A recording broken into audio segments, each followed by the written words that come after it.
اعوذ باللہ من الشیطان اللعین الرجیم بسم اللہ الرحمن الرحیم وبہ نستعین وہو خیر ناصر ومعین ربی اشرح لی صدری ویسر لی امری واحلل عقدۃ من لسانی یفقہوا قولی بسم اللہ الرحمن الرحیم یا ایھا الذین آمنوا کتب علیکم الصیام کما کتب علی الذین من قبلکم لعلکم تتقون۔ ناظرین محترم، ہماری بحث تقریباً اپنے 8ویں مرحلے میں داخل ہو رہی ہے اور ہم مسلسل یہ کوشش کر رہے ہیں کہ اس آیت کے مطابق آپ سے کچھ نہ کچھ کلام کیا جا سکے۔ ہم نے کل کی بحث میں یعنی 7ویں روزے پر جب ہم بحث کر رہے تھے تو ہم نے بحث شروع کی تھی کہ لعلکم تتقون، کہ پروردگار یہ امید رکھتا ہے کاش کہ کوئی متقی بن جائے۔ کیا مطلب یہ ہے کہ ماہ مبارک رمضان کے روزوں میں اتنی طاقت، اتنی انرجی، اتنی پاور ہے کہ انسان اگر چاہے تو انسان اس انرجی کو، اس طاقت کو، اس پاور کو ماہ مبارک رمضان میں حاصل کر سکتا ہے۔ اور یہ ایسی پاور ہے کہ روایات کے تحت اگر دیکھا جائے تو یہ پاور کو توشہ قرار دیا گیا، یعنی یہ پاور آپ کے صرف دنیا میں کام نہیں آ رہی بلکہ اس کو توشہ بھی قرار دیا۔ اس پر ہم بحث اپنی جاری ساری رکھیں گے۔ انسان جب متقی بننا چاہتا ہے تو اس کا کمال کیا ہوتا ہے؟ اس کا کمال تقوی کسے کہتے ہیں؟ ایک تقوی آپ نے اختیار کیا کہ اللہ کی بارگاہ میں آپ ایسے متقی بن گئے کہ آپ جو ہے یہ گناہ جو ہے آپ کے نزدیک اگر آ بھی رہا ہو تو آپ گناہ نہیں کرتے۔ کمال تقوی کیا ہے؟ کمال تقوی یہ کہ اس کو اس منزل سے بڑھا کر اس منزل تک لے گیا، یعنی اس دنیا سے اٹھا کر اس دنیا تک، یعنی یہی تقوی جس کی بحث ہو رہی ہے مسلسل آپ کی خدمت میں عرض کیا جا رہا ہے، یہی تقوی آپ کے وہاں پہ بھی کام آ سکتا ہے۔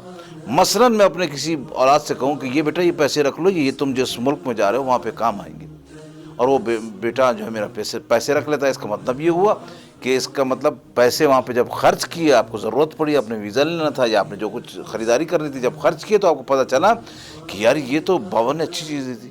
بس یہی بات یہ کہ جب انسان مراحل تقوی کو طے کر لے گا، کمال تقوی حاصل کرے گا۔ کمال تقوی کا کمال یہ ہے کہ اس مقام پر آخرت میں جس مقام پر مشکل پیش آئے گی تو علماء کرام نے لکھا اور پیغمبر گرامی نے بھی مسلسل ارشاد فرمایا کہ روزہ آپ کا توشہ راہ بن جائے گا، یعنی راستے میں چلنے کا انتظام۔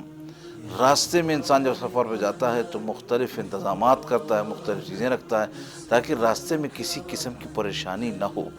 تو راستہ ہمارا اللہ کی جانب ہے۔ جیسے اس دنیا سے گئے، رسول فرماتے ہیں مم ماتا بقا لہ القیامہ، جس دنیا میں جس لمحے مرا اس کی قیامت شروع ہو گئی۔ تو وہ راستہ ایسا ہے کہ اس میں ایک توشہ چاہیے۔ تو کہتے ہیں توشہ، یہ ماہ مبارک رمضان میں جو روزے رکھے جاتے ہیں، کون سے روزے؟ جو کل ہم نے پرسوں بحث کی کہ روزے خاص الخاص روزہ ایک ایسا روزہ ہے جو جہنم کی آگ کی بھی ڈھال بن سکتا ہے، وہی روزہ علماء کرام نے کہا توشہ راہ بن سکتا ہے۔ تو قرآن نے اس تقوی کو مختلف انداز سے یاد کیا۔ قرآن نے تقوی کو ایک مرتبہ لباس کہا، لباس التقوی ذالک خیر لکم، کہ مومنین تقوی جو ہے تمہارا لباس ہے۔ حالانکہ ہم ابھی درس میں بحث کر چکے ہیں کہ یہ تقوی ایک نفسانی شے ہے، تو آیا جب بدن کو لباس کی ضرورت پڑتی ہے اور بدن لباس سے محفوظ رہتا ہے، یعنی جتنی بھی معاشرے کی گرد و غبار ہے آپ کے بدن تک نہیں پہنچتی، آپ کے لباس تک پہنچتی ہے، تو آپ جا کے لباس دھو لیتے ہیں۔ تو تقوی کو کہا گیا تمہارا لباس ہے۔ جو گندگی، جو معاشرے کی مصیبتیں ہیں، جو فحاشیاں ہیں، جو عیاشیاں ہیں، وہ آپ کے بدن تک، نفسانی روح تک نہیں پہنچ سکتی۔ یہ تقوی آپ کو محفوظ رکھتا ہے، اسے بچا کے رکھتا ہے ہر برائی کو۔ اس لیے قرآن نے کہا لباس، تمہارا لباس ہے یہ تقوی۔ تو تقوی کو اگر لباس بنا دیا جائے تو جس طرح آپ اس جسم کو محفوظ کرتے ہیں اسی طرح اپنی روح کو بھی محفوظ کر سکتے ہیں۔ ایک قرآن نے کہا کہ تقوی لباس ہے، دوسرا ارشاد رب العزت ہو رہا ہے کہ پروردگار عالم نے تقوی کو ایک قوت کا نام دیا، ایک طاقت کا نام دیا، ایک انرجی کا نام دیا۔ کیسی طاقت، کیسی انرجی، کیسی قوت! یہاں پر چلنے کے لیے آپ کو مسلسل ایک قوت چاہیے، ایک طاقت چاہیے، نہیں چاہیے؟ آپ یہاں سے بازار جاتے ہیں، اپنے درس میں جاتے ہیں، مسجدوں میں جاتے ہیں، مختلف اوقات میں آپ کو انرجی، اگر آپ کے بدن میں انرجی نہ ہو، طاقت نہ ہو تو آپ اٹھ بھی نہیں سکتے۔ اور روز محشر میں انسان کو کتنا کہاں سے کہاں تک چلنا ہے یہ کسے معلوم؟ تو پروردگار عالم نے تقوی کو ایک انرجی کے طور پر آپ کے سامنے پیش کیا۔ پھر ارشاد پیغمبر گرامی نے فرمایا کہ تقوی تمہاری سواری ہے۔ دیکھیے، پہلے لباس قرار دیا، پھر میں نے بتایا قوت، نمبر 2 قوت قرار دیا، نمبر 3 سواری تمہاری بتایا۔ تقوی ایسی سواری ہے جو تمہارے کنٹرول میں ہے۔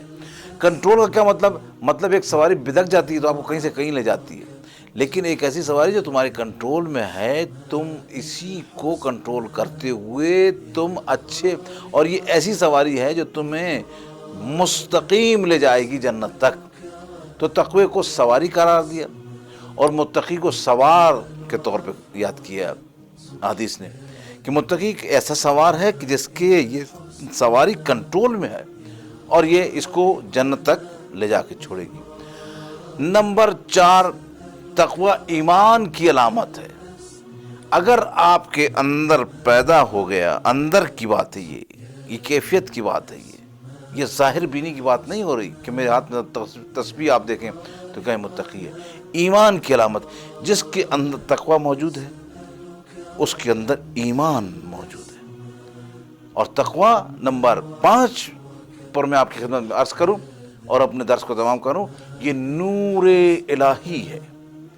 اللہ تعالیٰ نے یہ قوت انسان کے اندر ایک نور کی حیثیت رکھتی ہے۔